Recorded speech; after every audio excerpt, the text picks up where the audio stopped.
22 अप्रैल 2025 दोपहर के 1:30 बजे पहलगाम बैसरन घाटी में उस दिन कोई आहट नहीं थी। पहाड़ी हवा चल रही थी, देवदार के जंगल खड़े थे, दूर तक हरी घास फैली थी। एक जोड़ा उस घास पर बैठा था। लेफ्टिनेंट विनय नरवाल की शादी को सिर्फ 6 दिन हुए थे और वो अपनी पत्नी हिमांशी के साथ पहली बार यहाँ आए थे। वो दोनों बस बैठे थे, कुछ बोल नहीं रहे थे, जैसे उस वक्त कुछ बोलने की जरूरत ही नहीं थी। तभी जंगल से 5 साए निकले, हाथों में बंदूकें और एक सवाल, तो हिंदू है या मुसलमान? विनय ने जवाब दिया। गोली चली। हिमांशी अपने पति की छाती पर झुक गई, उसी घास पर, उन्हीं पहाड़ों के सामने। ये तस्वीर पूरे भारत ने देखी, लेकिन ये तस्वीर एक और जगह भी पहुंची। दिल्ली के एक बंद कमरे में एक आदमी ये तस्वीर देख रहा था। उन्होंने तस्वीर रखी, फाइल खोली और कुछ तय किया। उनका नाम था अजीत डोभाल, और जो उन्होंने तय किया वो पाकिस्तान में अगले 15 दिन में महसूस किया। पहलगाम का बैसरण, लोग इसे मिनी स्विट्जरलैंड कहते हैं। बर्फ से ढकी चोटियां, देवदार के लंबे लंबे पेड़ और नीचे एक खुली घाटी जहां उस दिन सैकड़ों लोग थे। कोई परिवार के साथ आया था, कोई अभी अभी ब्याहा था, कोई बच्चों को पहली बार पहाड़ दिखाने लाया था। वहां एक अलग ही किस्म की शांति थी। दोपहर के 1:30 बजे जंगल से 5 से 6 आतंकी निकले, सेना जैसी वर्दी, हाथों में AK-47 और M4 कार्बाइन, और उन्होंने वो खेल शुरू किया जो इंसान के लिए सोचना भी मुश्किल है। उन्होंने वहां मौजूद हर मर्द से धर्म पूछा। जिसने कहा हिंदू, उसे गोली मार दी। जो कलमा नहीं पढ़ पाया वो भी मारा गया। शुभम द्विवेदी ने बस इतना कहा, हिंदू हूं, और वहीं गिर गए। पल्लवी के पति मंजुनाथ को जब गोली लगी तो पल्लवी रोते हुए बोली, मुझे भी मार दो, मैं अब जीकर क्या करूंगी। एक आतंकी हंसते हुए बोला, जा, मोदी को जाकर बता देना। उसी भीड़ में एक घोड़े वाला था, आदिल हुसैन। आदिल मुसलमान था। जब एक आतंकी ने एक हिंदू सैलानी पर निशाना साधा, आदिल उनके आगे आ गया। बिना सोचे, बिना रुके, उसने आतंकी की राइफल छीनने की कोशिश की। आतंकियों ने उसे घेर लिया। आदिल अकेला था, उन्होंने उसे मार दिया। आदिल चाहता तो बच सकता था, वो मुसलमान था, उसे कोई नहीं मारता। उसने बचना नहीं चुना। आदिल के जाने के बाद घाटी में सिर्फ रोने की आवाजें बची, बच्चों की, माओं की, उन पत्नियों की जिनके पति उनकी आंखों के सामने चले गए थे। 300 राउंड फायरिंग, 15 मिनट, 26 लोग। जाते जाते आतंकी अपने बदन पर लगे कैमरों से सेल्फी ले रहे थे। पाकिस्तान ने कहा यह आजादी की लड़ाई है। भारत में इस बार वो बात सुनी ही नहीं। दिल्ली में फैसला हो चुका था। नरेंद्र मोदी उस वक्त सऊदी अरब में थे। खबर मिलते ही उन्होंने दौरा बीच में छोड़ा, सीधे दिल्ली लौटे। रायसीना हिल्स पर हलचल मच गई। अगले दिन एक सार्वजनिक मंच से बिना कोई कागज देखे मोदी ने कहा, जो इस हमले के जिम्मेदार हैं उन्हें उनकी सोच से भी बड़ी सजा मिलेगी। ये भाषण नहीं था, ये ऑर्डर था, सिर्फ शब्दों में लपेटा हुआ। भारत में पहले कूटनीतिक वार किए, सिंधु जल संधि रोकी। पाकिस्तान की 80% खेती इन्हीं नदियों पर टिकी है। भारत के पास अब अधिकार था, जब चाहे पानी रोके, जब चाहे छोड़े। अटारी बॉर्डर बंद हुआ, वीजा रद्द हुए, OTT से पाकिस्तानी फिल्में और गाने हटे। पाकिस्तान हर तरफ से अलग थलग हो रहा था, लेकिन ये सब असली वार की तैयारी थी। 29 अप्रैल, दक्षिण ब्लॉक का सबसे बंद कमरा, मोदी, तीनों सेना प्रमुख और अजीत डोभाल। मोदी ने थोड़ा रुककर सधी हुई आवाज में कहा, सेनाएं जो जरूरी समझे, पूरी छूट है। कमरे में चुप्पी थी, लेकिन उस चुप्पी के पीछे डोभाल के दिमाग में एक पुरानी रात चल रही थी। 1999, कंधार, अफगानिस्तान, IC-814 हाईजैक हुआ था। 7 दिन, 176 जिंदगियां और एक मांग, मसूद अजहर को छोड़ो। उस रात मसूद को छोड़ना पड़ा था। डोभाल वहां थे। उन्होंने वो पल देखा था जब भारत के हाथ बंधे थे। उस रात उन्होंने खुद से एक बात कही, भारत दोबारा इतना बेबस नहीं होगा। 25 साल बाद वो वक्त आ गया था। रॉ और NTRO जुट गए। पाकिस्तान और POK में हर कैंप, हर रेडियो सिग्नल, हर हरकत रियल टाइम ट्रैक होने लगी। सैटेलाइट इमेज, ड्रोन सर्विलेंस, जमीन पर मौजूद एजेंट। 21 आतंकी अड्डे चिन्हित हुए। डोभाल ने उन 21 में से 9 चुने, वही 9 जहां से पुलवामा की साजिश रची गई थी, जहां से 26/11 हुआ था, जहां से पहलगाम के हत्यारे तैयार हुए थे। हर टारगेट की 24 घंटे निगरानी शुरू हुई। 5 मई तक पूरा प्लान तैयार था, लेकिन एक काम और बाकी था। पाकिस्तान को गलत दिशा में देखना था। 6 मई को भारत ने 244 शहरों में मॉक ड्रिल का ऐलान किया। पाकिस्तान ने समझा भारत उत्तर की तरफ से हमला करेगा। उनकी सेना उत्तर की तरफ देखती रही और उसी रात तंजावुर एयरबेस पर एक स्क्वाड्रन चुपचाप तैयार हो रहा था। दुश्मन की नजरें उत्तर में थीं, हमला दक्षिण से आने वाला था। 7 मई 2025 रात के 1:05 दिल्ली का वॉर रूम।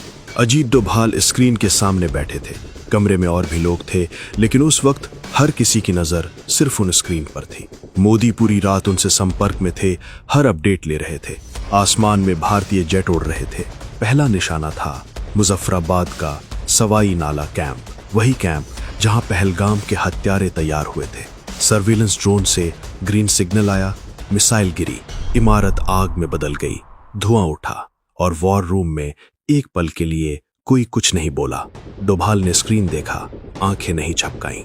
पहला गया, फिर अगला निशाना सैयदना बिलाल कैंप, जहां जैश नए आतंकी तैयार करता था। मिसाइल गिरी, गया। वॉर रूम में कोई जश्न नहीं था, बस अगला टारगेट गुलपुर कैंप, जहां से 2023 और 2024 में तीर्थ यात्रियों पर हमले हुए थे। गया।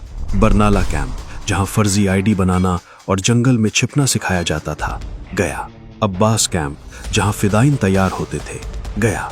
पीओके के 5 अड्डे, एक के बाद एक खत।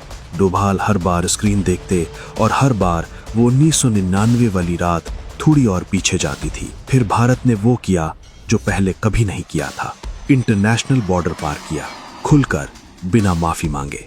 सियालकोट में जैश का सर्जल कैंप। गया।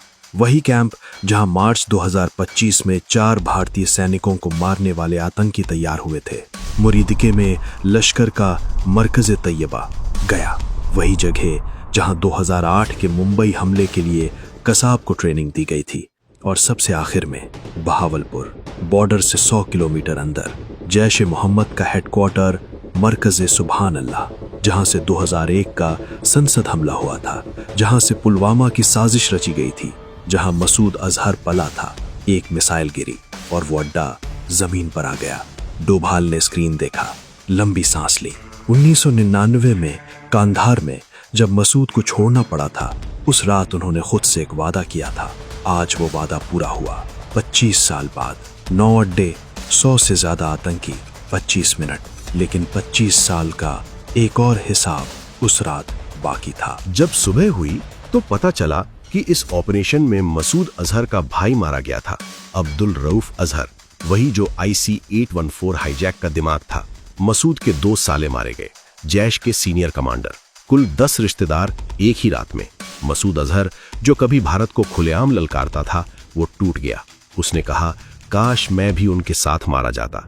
यही वो आदमी था जिसे 1999 में छोड़ना पड़ा था, जिसने जैश बनाई, जिसने संसद पर हमला करवाया, जिसने पुलवामा किया, जिसकी वजह से 40 जवान घर नहीं लौटे। उसके मुंह से ये शब्द निकले तो समझो ऑपरेशन कितना गहरा था। और पाकिस्तान, जो अब तक चुप था, वो अब घबरा गया था। ऑपरेशन से 3 घंटे पहले पाकिस्तानी वायुसेना ने सोशल मीडिया पर लिखा था, चैन से सो जाओ, PAF जाग रही है। 3 घंटे बाद उन्हें पता चला कितनी गहरी नींद में थे। पाकिस्तान ने पलटवार किया, ड्रोन भेजे, मिसाइलें दागी, भारत के रिहायशी इलाकों और सैन्य ठिकानों की तरफ। भारत के S-400 ने उन सबको हवा में ही रोक लिया। पाकिस्तान ने फाइटर जेट भेजे, भारत ने उनके 5 मार गिराए। लाहौर का एयर डिफेंस रडार एक सटीक हमले में बंद हुआ। पाकिस्तान के 11 एयरबेस पर भारत ने जवाबी कार्रवाई की। 10 मई की शाम पाकिस्तान के DGMO ने भारतीय DGMO को हॉटलाइन पर फोन किया। उनकी आवाज में वो अकड़ नहीं थी। Cease fire. भारत ने शर्तें रखी, पाकिस्तान ने मानी, और उस सीज फायर के कुछ घंटे बाद भारत ने पाकिस्तान को एक और जवाब दिया, इस बार बिना किसी मिसाइल के। ऑपरेशन सिंदूर की सफलता के कुछ घंटों बाद दिल्ली में एक प्रेस कॉन्फ्रेंस हुई। मंच पर 2 अफसर खड़ी थीं, कर्नल सोफिया कुरैशी, भारतीय सेना, मुसलमान, विंग कमांडर व्योमिका सिंह, भारतीय वायुसेना, हिंदू, दोनों एक साथ एक मंच पर। पहलगाम में आतंकियों ने धर्म पूछ कर मारा था। उन्होंने सोचा था ये देश टूट जाएगा। भारत ने जवाब दिया इस तस्वीर से। दोनों अफसरों ने वीडियो सबूत के साथ दुनिया को बताया, 9 अड्डे, 9 हमले, सटीक, कोई नागरिक नुकसान नहीं, सिर्फ वही जो तय था। दुनिया ने देखा और पाकिस्तान के पास कहने के लिए कुछ नहीं था। बाद में मोदी ने देश से कहा, हमारी बहनों का सिंदूर उजाड़ा गया था, हमने आतंक के अड्डे उजाड़ दिए। वो तस्वीर जिससे ये कहानी शुरू हुई। हिमांशी उसी घास पर अपने पति के पास। विनय नरवाल उस दिन चले गए। शादी के 6 दिन बाद हिमांशी के माथे का सिंदूर उस दिन उजड़ा था। भारत ने उस हिसाब को बहावलपुर की राख में चुकाया। लेकिन एक सवाल बाकी है। पाकिस्तान की उस जमीन पर आज भी वो लोग हैं जो नए अड्डे बना सकते हैं, नए नाम, नई साजिशें। ऑपरेशन सिंदूर ने उन्हें रोका, लेकिन उस सोच का क्या जो उन अड्डों को बनाती है? वो सोच अभी जिंदा है। अगर ऑपरेशन सिंदूर की ये कहानी आपको पसंद आई तो चैनल सब्सक्राइब करें और इस वीडियो को लाइक करें। और जो डोभाल साहब आपने आज देखे वो 1999 में एक हाईजैक्ड प्लेन के सामने खड़े होकर बने थे, कंधार में, जब भारत के हाथ बंधी थे और मसूद अजहर को छोड़ना पड़ा था। वो पूरी कहानी स्क्रीन पर क्लिक करके देखें।